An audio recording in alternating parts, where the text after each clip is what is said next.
caso de hoje aconteceu no ano de 2005 na cidade de Denver, Colorado, nos Estados Unidos, e se trata da triste história de uma jovem brasileira cujo futuro brilhante foi interrompido de forma cruel. Eu sou Amanda Green e no vídeo de hoje eu conto a triste história de Ana Elisa Gonçalves Toledo, a intercambista que saiu do Brasil em busca de crescimento e realização de sonhos, mas que acabou encontrando uma realidade trágica. Olá meus queridos e queridas, sejam bem-vindos de volta ao meu canal. Aqui eu posto vídeos sobre casos criminais todas as semanas e se você é novo por aqui e gosta desse tipo de conteúdo, já se inscreve e ativa os sininhos para não perder nenhuma notificação. Também me segue lá no Instagram, porque por lá eu sempre aviso quando eu posto. E você pode mandar mensagem ou sugerir casos, eu respondo todo mundo. E já deixa o seu like no comecinho do vídeo para não esquecer depois e me conta nos comentários se você já conhecia o caso, o que achou do vídeo, mas sem mais enrolação, vamos direto pro caso de hoje.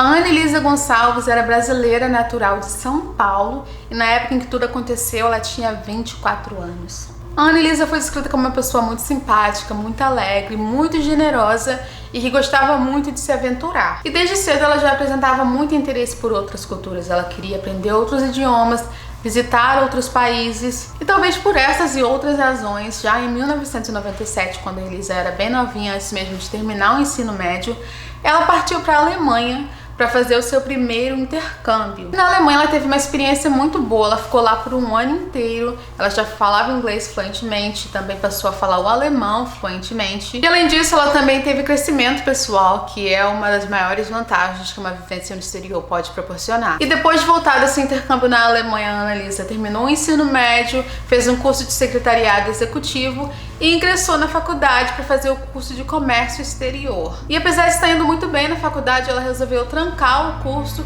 para fazer outro intercâmbio. E dessa vez ela iria para os Estados Unidos, mas as circunstâncias seriam muito diferentes. A modalidade de intercâmbio estudantil que ela resolveu fazer dessa vez já não era a mais convencional de todas. Ela escolheu fazer um intercâmbio de au pair, que nos Estados Unidos é uma modalidade de intercâmbio em que jovens do mundo inteiro vêm para o país para morar com uma família de residentes e também para aprender ou melhorar o inglês e fazer algum tipo de curso educacional. O intercâmbio de au pair é muito mais barato do que o intercâmbio convencional, porque os jovens estrangeiros, na verdade, trabalham como babás para essas famílias de residentes americanos. E boa parte das famílias americanas que participam desse programa enxergam o intercambista de au pair como mão de obra barata e muitas vezes qualificada, porque muitas pessoas que participam desse programa como au pair estão no meio da faculdade ou já terminaram a faculdade. Então o programa acaba sendo bem vantajoso, principalmente para as famílias americanas. E eu vim para os Estados Unidos como au pair em 2015. Mas enfim, como parte normal do processo, a Ana Elisa contratou uma agência de intercâmbio. E essa agência de intercâmbio foi responsável por encontrar para ela uma família hospedeira, a família que a recebeu como au pair lá em Denver, no Colorado. E no começo ela dizia que estava indo tudo muito bem, que ela estava tendo uma boa experiência, mas não demorou muito para ela começar a relatar partes ruins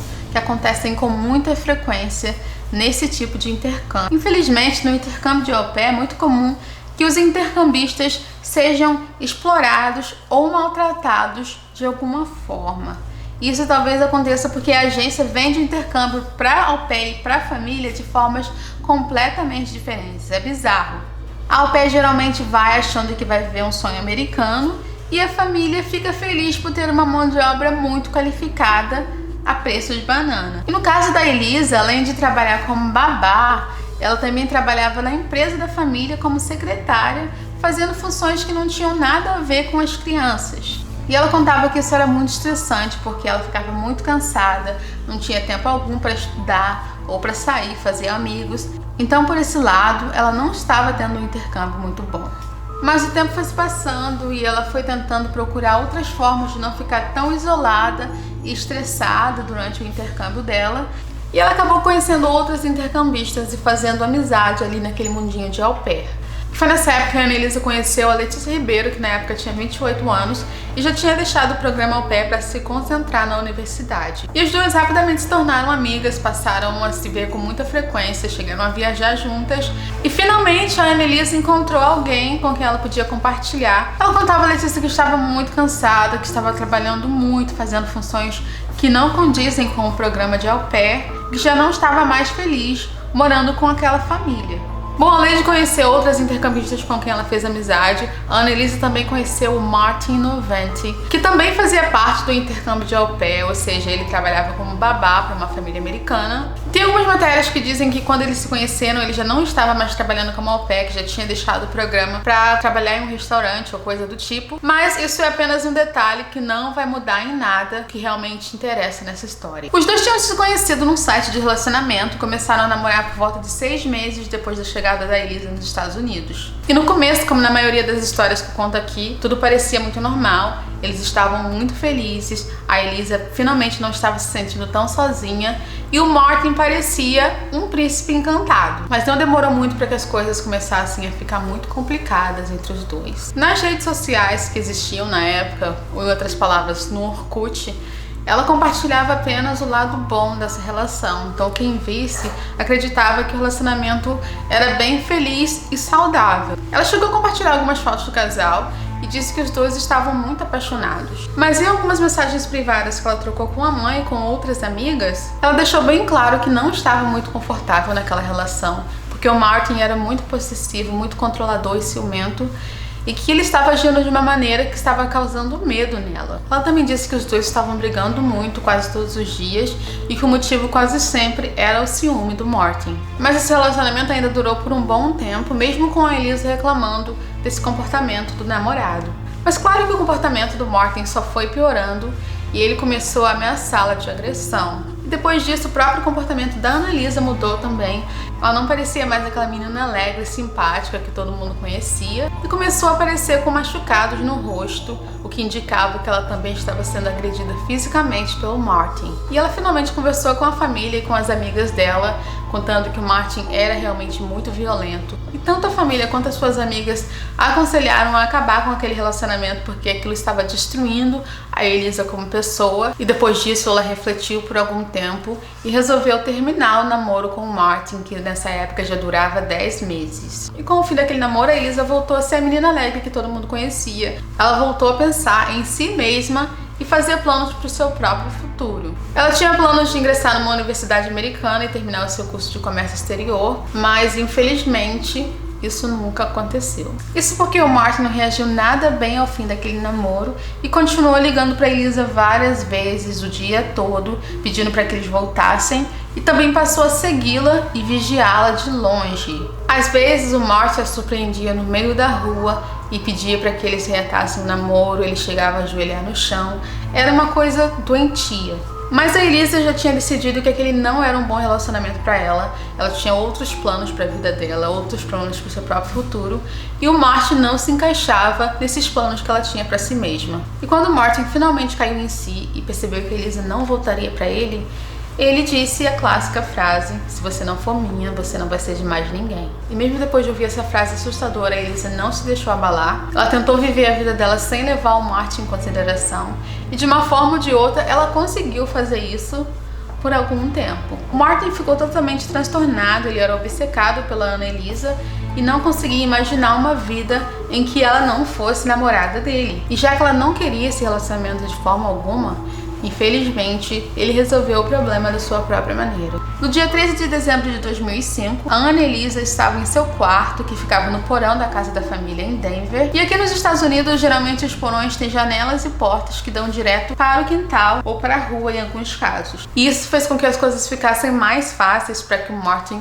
colocasse o seu plano em prática. Então, segundo a versão que a polícia acatou, nesse dia o Martin foi até a casa onde a Elisa morava. Então, ele invadiu o quarto dela usando uma das janelas. Ele já tinha planejado tudo e as intenções, como eu disse, não eram nada boas. Segundo Martin, quando ele entrou pela janela, a Elisa acordou e ela aparentava estar muito assustada. Claro, alguém estava invadindo o seu quarto. Mas antes que ela pudesse fazer qualquer barulho, ele pegou um travesseiro para abafar os gritos. Em um ato de muito ódio por não saber lidar com a rejeição, ele simplesmente a esfaqueou em torno de 74 vezes.